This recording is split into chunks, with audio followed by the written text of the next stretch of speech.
శ్రీ గురుభ్యో నమః. శ్రీమద్భాగవతమునకు మాస్టారు ప్రసాదించిన వివరణను చెప్పుకుంటూ ఉన్నాము. అందులో భాగంగా కపిల భగవానుడు దేవహూతికి ఉపదేశం చేస్తూ ఉన్నాడు.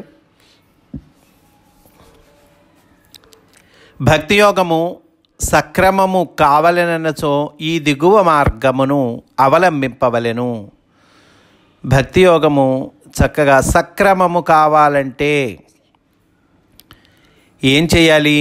కొన్ని పాయింట్స్ ఇస్తున్నారండి. కపిల భగవానుడు ఇస్తూ ఉన్నారు, మాస్టర్ వివరిస్తూ ఉన్నారు. చాలా ముఖ్యమైనటువంటి పాయింట్స్ అండి. మాస్టారు మన నిత్య జీవితానికి అన్వయించి చెప్తున్నారు. కపిల భగవానుడు ఇచ్చినటువంటి ఉపదేశాన్ని మన నిత్య జీవితానికి అన్వయిస్తున్నారండి మాస్టారు. కనుక శ్రద్ధగా విందాం. నిత్యము నైమిత్తికము అనబడు స్వధర్మమున మిక్కిలి శ్రద్ధ పొందవలెను. నిత్యము నైమిత్తికము రెండు రకాలు ఉన్నాయి. ఇవి స్వధర్మాలట. వీటిల్లో చక్కగా శ్రద్ధ పొందాలట. ఏంటవి? నిత్యకర్మలంటే ఏంటండి? నైమిత్తిక కర్మలంటే ఏంటి? మాస్టర్ చెప్తున్నారు. నిత్యకర్మలనగా స్నాన సంధ్య పూజ అర్చనాదులు. స్నానము, సంధ్య, పూజ, అర్చనము ఇవి రోజు ఉండేవి కదండి. అందువల్ల నిత్యకర్మలు అన్నారు. యజ్ఞ దాన తపస్సులు ఇవి కూడా మనం నిరంతరము జరుగుతూ ఉండాలి. కనుక నిత్యకర్మలంటే ఏంటి? స్నాన సంధ్య పూజ అర్చనాదులు, యజ్ఞదాన తపస్సులు. ఏమండి, మరి నైమిత్తిక కర్మలంటే ఏమిటి? నైమిత్తిక కర్మలనగా ఆయా ప్రత్యేక సందర్భముల యందు చేయవలసిన కర్మలు. ప్రత్యేక సందర్భాలు ఉంటాయి, వాటిల్లో చేయవలసిన పనులు ఏవైతే ఉన్నాయో అవి నైమిత్తిక కర్మలు. బాగుంది. మరి స్వధర్మం అంటే ఏమిటి? స్వధర్మం అనగా తాను ఆచరించవలసిన పని, మనము చేయవలసిన పని ఏదైతే ఉందో అది స్వధర్మం అండి. ఇది ఎట్లు తెలియను? ఏమండి, మనం చేయవలసిన పని ఏంటి, చేయకూడని పని ఏంటి, ఇది ఎలా తెలుస్తుందండి ఈ తేడా? భగవదర్పితము చేసినచో ఎప్పటికప్పుడు భగవంతుడు ఆదేశించుచుండును. అయ్యా నీకెందుకయ్యా ఆ శ్రమ? భగవంతుడికి అర్పణ చెయ్యి, ఎప్పటికప్పుడు భగవంతుడు ఆదేశిస్తూ ఉంటాడు అని మాస్టర్ చెప్తూ ఉన్నారు. చూడండి ఎంత సులభమో. సులభమైన మార్గాన్ని పట్టుకోకుండా మనము ఏదో చిక్కులుండేటువంటి మార్గాన్ని పట్టుకుంటాం. అందువల్ల భగవదర్పణ చేస్తే ఆయనే ఆదేశిస్తుంటాడు, మనకెందుకు పని? దానికి చక్కటి ఉదాహరణ చెప్తున్నారండి మాస్టారు. ఉదాహరణమునకు వెంకయ్యకు 3 తమ్ములు. వెంకయ్య అనేవాడు ఉన్నాడు, అతనికి 3 తమ్ములు అనుకోండి. తండ్రికి చాలా ఆస్తి కలదు. 4 కొడుకులని ఇచ్చి కూడా చక్కగా, అంటే ఈ వెంకయ్య 3 తమ్ముళ్ళని 4 కూడా చక్కగా పెంచి పెద్ద చేశాడు. ఆయనకి చాలా ఆస్తి ఉందట తండ్రి గారికి. 4 కొడుకులను సమర్థులను చేసి వారు పెద్దవారైన వెనుక తండ్రి చనిపోయెను. పెద్దవాళ్ళైన వెనుక తండ్రి చనిపోయాడు. 4 చక్కగా సమర్థులను చేశాడు. డబ్బులున్నాయి, బాగా బాగుంది. ఇదొక కేసు అండి. రెండో కేసు చెప్తున్నారు. సుబ్బయ్యకు కూడా 3 తమ్ములు. తండ్రి రుణములు చేసి బిడ్డల చిన్నతనముననే చనిపోయెను. తండ్రి అప్పులు చేశాడు. వెంకయ్య కథ చెప్పుకున్నాం. రెండో కేసు సుబ్బయ్య కథ. సుబ్బయ్యకు కూడా 3 తమ్ములు ఉన్నారు. కానీ సుబ్బయ్య తండ్రి ఏం చేశాడు? అప్పులన్నీ చేసి వీళ్ళ చిన్నతనన్నే చనిపోయాడు. వెంకయ్యను చూచి సుబ్బయ్య తమ్ములతో సమానముగా ఆస్తి పంచుకొనరాదు. స్వధర్మం చెబుతున్నారండి మాస్టారు. ఇందాక కేసులో వెంకయ్య వాళ్ళ నాన్న బాగా డబ్బులున్నాయి, పెంచి పెద్ద చేశాడు, చక్కగా వీళ్ళు ప్రయోజకులయ్యారు, చనిపోయాడు. ఇప్పుడు వెంకయ్య 4 తమ్ములతో పాటు 3 తమ్ముళ్లతో పాటు తాను చక్కగా సమానంగా ఆస్తి పంచుకున్నాడు, బాగుంది. కానీ సుబ్బయ్య విషయంలో ఏమైంది? వాళ్ళ చిన్నతనంలోనే నాన్న పోయాడు.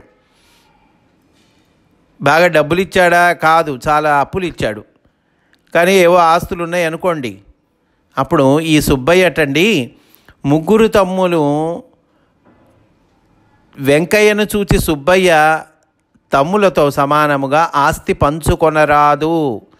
వెంకయ్య తమ్ములకు తండ్రియే వివాహములు చేసి ఖర్చులు భరించుకొనెను కనుక సుబ్బయ్య తన ఖర్చుతో తమ్ములకు వివాహము చేయను అనరాదు.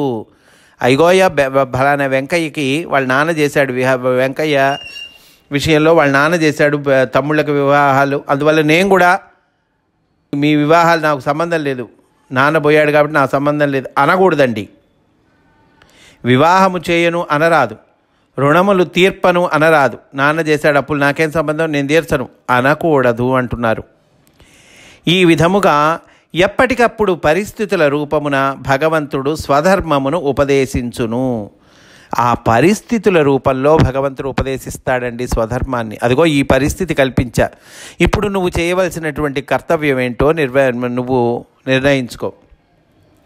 పరిస్థితికి అనుగుణంగా మనము స్వధర్మాన్ని తెలుసుకోవాలి, ఆ స్వధర్మం ప్రకారం వెళ్ళాలి.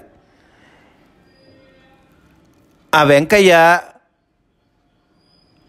చక్కగా నలుగురితో పాటు, ముగ్గురు తమ్ముళ్ళతో పాటు ఆస్తి పంచుకున్నాడు, బాగానే ఉంది. కానీ సుబ్బయ్య అట్లా పంచుకోకూడదు, ఎందుకంటే తండ్రి అప్పులు చేసి వెళ్ళిపోయాడు, తమ్ముళ్ళు చిన్నపిల్లలు కనుక నేను వెంకయ్య చేసినట్టు నేను చేస్తా అని అనకూడదు అంటున్నారు. ఈ విధముగా ఎప్పటికప్పుడు పరిస్థితుల రూపమున భగవంతుడు స్వధర్మమును ఉపదేశించును. దానిని భగవదర్పణ బుద్ధితో ఆచరించువాడు వృద్ధిలోనికి వచ్చును. పరిస్థితులను సంతోషముతో యుక్తిగా తట్టుకొనుటను అభ్యసించుట వలన ఆ పరిస్థితులను సంతోషంతో స్వీకరించాలి, యుక్తిగా తట్టుకోవాలి, అలా ప్రాక్టీస్ చేయాలి. అలా ప్రాక్టీస్ చేయటం వల్ల ఏమొస్తుందండి? శమదమాది సద్గుణ సంపన్నుడు అగును. దాని ద్వారా అతను శమదమాది సద్గుణ సంపన్నుడు అవుతాడు.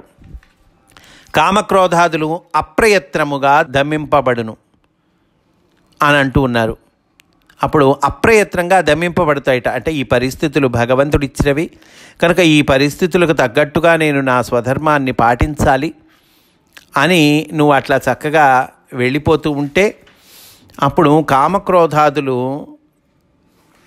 అప్రయత్నముగా దమింపబడతాయిట. మనం ప్రయత్నం చేయక్కల వాటంతటా అవి దమింపబడిపోతాయి. శమదమాది సద్గుణ సంపన్నుడు కూడా అవుతాడు అంటున్నారు. మరి ఒక ఉదాహరణము, ఇంకో ఉదాహరణ చెప్తున్నారండి మాస్టారు. బడిపంతులు ఒకనికి కోమటి శక్తి ఒకడు ప్రాణమిత్రుడు. ఒక బడిపంతులున్నాడు, ఒక శెట్టి గారు వ్యాపారం చేసే ఆయన ఉన్నాడు. బాగుంది, వాళ్ళిద్దరు మంచి స్నేహితులు, బాగుంది. శెట్టికి వాణిజ్యమున నెలకు 10,000 రూపాయలు లాభము వచ్చును. అంటే ఆ రోజుల్లో 10,000 అంటే మాస్టారు రహస్య ప్రకాశము రచన జరిగేటప్పటికి 10,000 అంటే పెద్ద అమౌంట్ అండి. అది ఆ శెట్టిగారి కట్ట నెలకు 10,000 వస్తున్నాయిట. బడిపంతుల జీతము నెలకు 500 రూపాయలు. బడిపంతుల జీతం 500. శెట్టి ఆదాయము ఎక్కువ కదా అని పంతులు తన వృత్తి ఎగగొట్టి వాణిజ్యమును ఆరంభించుటకు యత్నింపరాదు. శెట్టిగారి ఆదాయం ఎక్కువ అని చెప్పి ఇతను తన వృత్తి ఎగ్గొట్టి వ్యాపారాన్ని చేద్దాము అని ప్రయత్నించకూడదండి. ఎందుకని?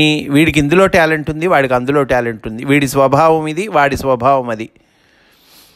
నీకు సంబంధం లేనిది, నీకు టాలెంట్ లేని విషయంలో ఏదో డబ్బులు వస్తాయే కదా, నీ స్వభావానికి విరుద్ధమైనటువంటి విషయంలో డబ్బులు వస్తాయి కదా నువ్వు ప్రయత్నిస్తే ఏమవుతుంది? ఉభయ భ్రష్టత్వము సిద్ధించును. అందులో నీకు ఫెయిల్ అవుతావు, ఇందులో కూడా ఫెయిల్ అవుతావు. ఉభయ భ్రష్టత్వము సిద్ధించును. ఈ విధముగా ఒక్కొక్కని స్వభావము సామర్థ్యముల రూపమున, పరిసరముల దేశకాల పరిస్థితుల రూపమున భగవంతుడు స్వధర్మమును ఉపదేశించుచుండును. ఈ రకంగా స్వభావ సామర్థ్యాల రూపంలో, అంటే మన స్వభావము మన సామర్థ్యాన్ని పట్టి మనము నిర్ణయాలు తీసుకోవాలి. స్వభావ సామర్థ్యముల రూపమున, పరిసరముల దేశకాల పరిస్థితుల రూపమున. పరిసరముల దేశకాల పరిస్థితులు అంటే ఇందాక వెంకయ్య పరిస్థితి చూసాము, సుబ్బయ్య పరిస్థితి చూసాము. వెంకయ్య పరిస్థితి వేరు, సుబ్బయ్య పరిస్థితి వేరు. వెంకయ్య 4 అన్నల తమ్ములతో 3 తమ్ముళ్లతో సమానంగా ఆస్తి పంచుకున్నాడని సుబ్బయ్య పంచుకోవడానికి వీల్లేదు. కనుక భగవంతుడు స్వధర్మాన్ని ఉపదేశిస్తాడండి. ఎట్లా? స్వభావ సామర్థ్య రూపంలో ఉపదేశిస్తుంటాడు, పరిసరముల రూపంలో ఉపదేశిస్తుంటాడు, దేశకాల పరిస్థితుల రూపమున భగవంతుడు స్వధర్మమును ఉపదేశించుచుండును. తర్వాత పాయింట్ చెప్తున్నారండి. పాంచరాత్ర సంహితలో చెప్పబడిన ప్రకారము విష్ణుదేవుని అర్చించవలెను. భగవంతుణ్ణి విష్ణుదేవుణ్ణి అర్చించాలి. ఎట్లా? పాంచరాత్ర సంహితలో చెప్పబడిన ప్రకారము. మాస్టర్ అంటున్నారు, శివుణ్ణి అర్చింపరాదా? ఏమండి మరి విష్ణుదేవుణ్ణి అర్చించాలన్నారుగా, అంటే శివుణ్ణి అర్చింపకూడదా? మాస్టారే ప్రశ్న ఇస్తున్నారండి. అంటే మనందరికీ వచ్చేటువంటి ప్రశ్న, మాస్టారే ఆ ప్రశ్నను చెప్పి మాస్టారే సమాధానం చెప్తున్నారు. శివుని అర్చింపరాదా అంటే కనుక అర్చింపవచ్చును. అయ్యా అర్చించవచ్చు, శివుణ్ణి కూడా అర్చించవచ్చు. భాగవత గ్రంథము విష్ణు శబ్దము ఆధారముగా కొని భక్తిని ఉపదేశించుచున్నది కనుక ఇట్లు చెప్పబడింది. అయితే ఇక్కడ మనం చదువుకుంటోంది ఏంటి? భాగవత గ్రంథం. ఈ భాగవత గ్రంథంలో విష్ణు శబ్దమును ఆధారంగా చేసుకొని భక్తి ఉపదేశించబడింది కనుక ఇట్లా విష్ణువుని అర్చించాలని చెప్పారు. ఈ వ్యాసుడే రచించిన శివపురాణమున శివుని అర్చింపుమని ఉపదేశించెను. ఈ వ్యాసుడే శివపురాణం రచించింది కూడా ఆయనే. భాగవతం రచించిన వ్యాసుడే శివపురాణం కూడా రచించాడు. అందులో శివుణ్ణి అర్చించమని ఉపదేశించాడు. అంటే ఆ గ్రంథానికి బట్టి విష్ణువుని అర్చించాలి, శివుణ్ణి అర్చించాలి అని అంటున్నారు. కానీ అంతేగాని విష్ణువు దేవుడు శివుడు కాదు ఇలా చెప్పట్లేదండి. ఆ అర్థం కాదు ఇక్కడ. ఆ అర్థం మనం తీసుకోకూడదు. చాలా జాగ్రత్తగా చదువుకోవాలి. పాంచరాత్ర సంహిత అనగా విష్ణువుని అర్చించు విధానము తెలుపు ఒక గ్రంథము. అది స్థూలార్థము. నారాయణుడు బ్రహ్మకు సృష్టి రహస్యమును 5 రాత్రులుగా ఉపదేశించెను. అవియే పంచభూతములు, తన్మాత్రములు, పంచజ్ఞానేంద్రియములు, పంచకర్మేంద్రియములు అనబడు ప్రణాళికలు. వానిని అనుసరించి బ్రహ్మ ఎట్లు సృష్టించెనో, సృష్టించి అందును నారాయణునే ఎట్లు చూచెనో ఆ విధానమున భక్తి యోగము చేయుట పాంచరాత్ర విధానము. అదిగో పాంచరాత్ర విధానం అంటే అది. ఎందుకని?